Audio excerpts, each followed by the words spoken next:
Hi everyone, New England Gardening here. Today's Thursday, June 11th, and I need to get some of these plants in the raised beds. Need to clean up the raised beds. They're full of weeds. And these are the Amarillo watermelons are starting to put out the tendrils, and that guy saw a flower somewhere. Oh yeah, over here.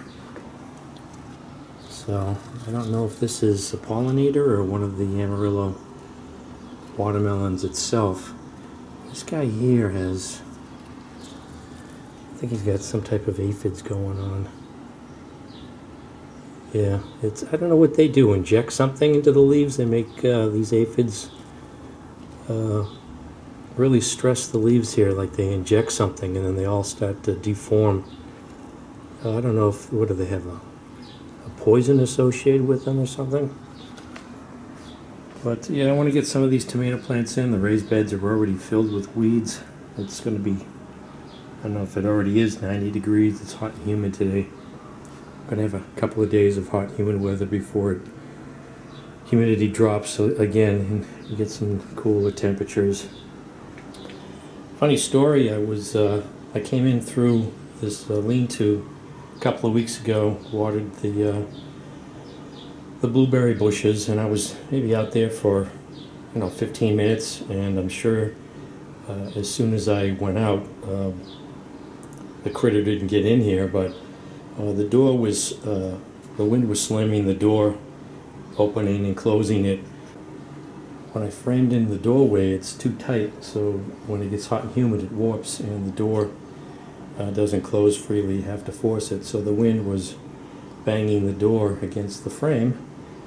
And when I finally came back and opened up the door, there was a squirrel in here, and he had already massacred a couple of my sunflowers here, chopped the heads off of them and dug them up out of the little cells. And I took one step forward and he jumped up on the rest of these plants here and gave me a look like you take one more step forward and the rest of them get it. I couldn't believe it. The door was banging, opening and closing, and the squirrel still came in here to do some damage. So I stepped away and initially was going to go get the camera, but I figured by the time I got back he would have done more damage. So I just stepped away and he took off out the door. So let's go take a look at the raised beds, and I'm going to clean them up and then use some of that plastic for weed control so I don't have to repeat this process again. So you can see this raised bed is just filled with weeds, and with my previous experience I can identify that there is a tomatillo plant, and I noticed that the cucumber beetles seem to love that, so their cucumber beetles are out. You can see them right there. So I did read it's a good idea to plant cucumbers a little bit later, so you don't get the damage from the cucumber beetles.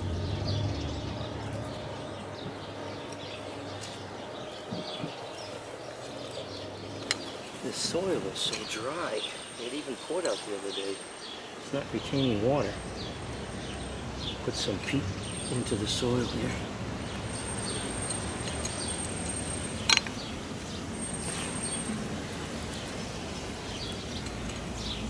Can't believe how quickly these weeds grew. Unbelievable. Well, that's what I've done so far, and I already have one of these Home Depot buckets full. Put on a compost pile.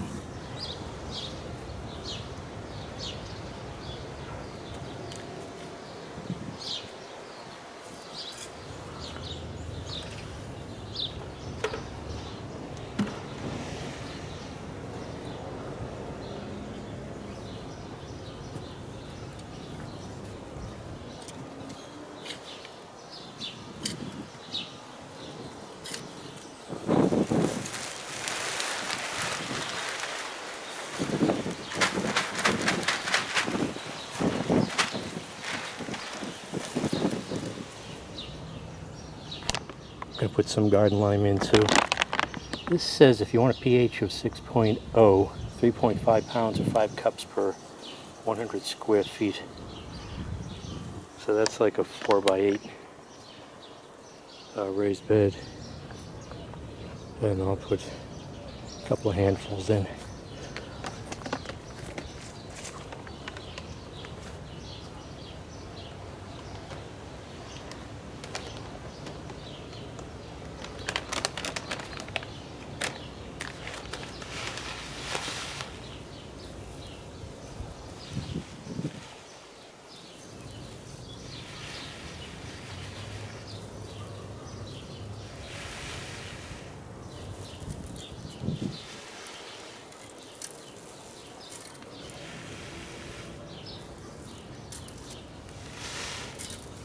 There's more than a couple.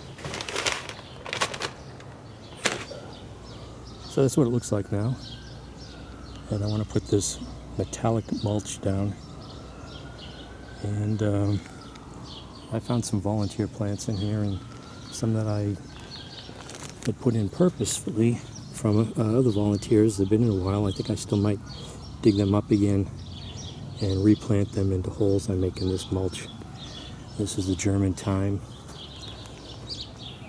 I wonder if I should water this before I put the mulch down. Become a muddy mess maybe, I don't know.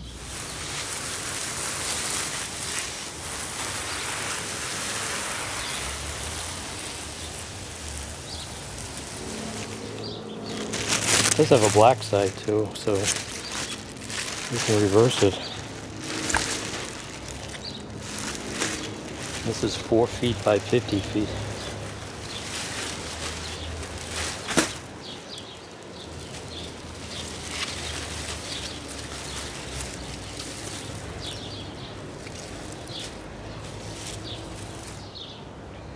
But the reflection off of that is deterring me from being near that, so it should work for the bugs. And I'm going to use these garden staples or fabric and garden staples to secure that. See how long they are. Don't know if those are long enough.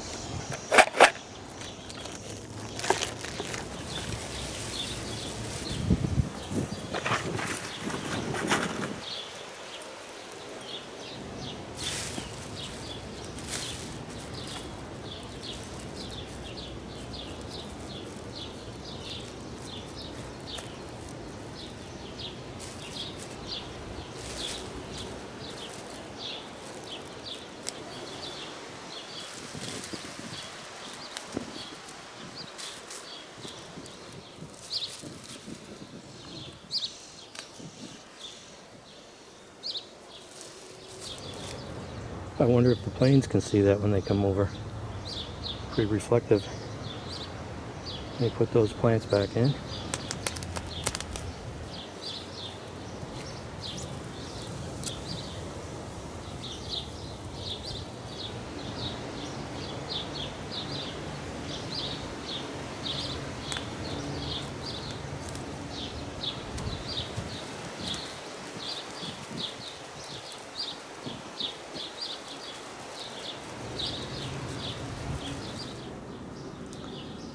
So I'll put a couple of these Brandywine, Sun Gold tomatoes, and Amarillo, and little Sweet Baby, I think, watermelons. Get them in the ground. We get these sunflowers in too. You can see the Oregon giant snow peas are starting to produce flowers, but with this heat, they'll become less productive. I'm going to put 2 posts in the back there with some chicken wire up higher for the watermelons to climb up onto. So I think these are actually, these 2 here were from seeds that I had. All the seeds that I had I put in and only 2 came up. It was like I put 50 seeds in and only 2 came up, so I'm not sure what was going on there. That's probably why they're so expensive. So I have to put those in. I have to put a couple of the pollinators in too.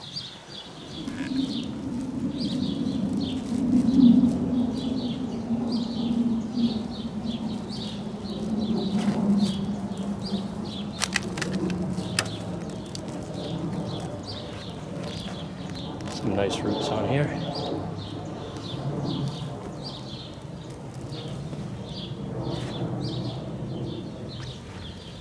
This might be good when you're starting seeds, but it's a little difficult to put plants in.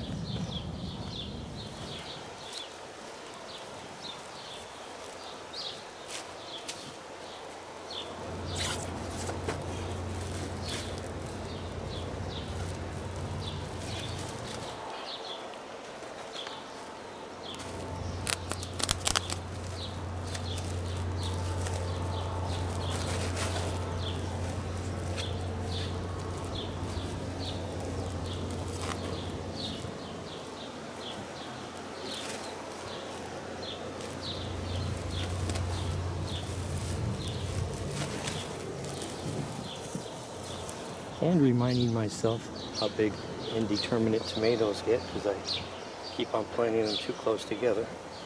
I put 3 tomatoes in. I think 2 of these are the sun gold and one is I think this is the brandywine. So that's the metallic reflective mulch. Let's see how that works out. It is a pain in the butt to get plants that you've already started into it instead of just poking a hole and putting a seed in. And I was trying to get them deeper than they were in the pots. And it's a little difficult, a little hilly, a little bumpy looking, but maybe that'll channel the water into the holes. So let me water this in.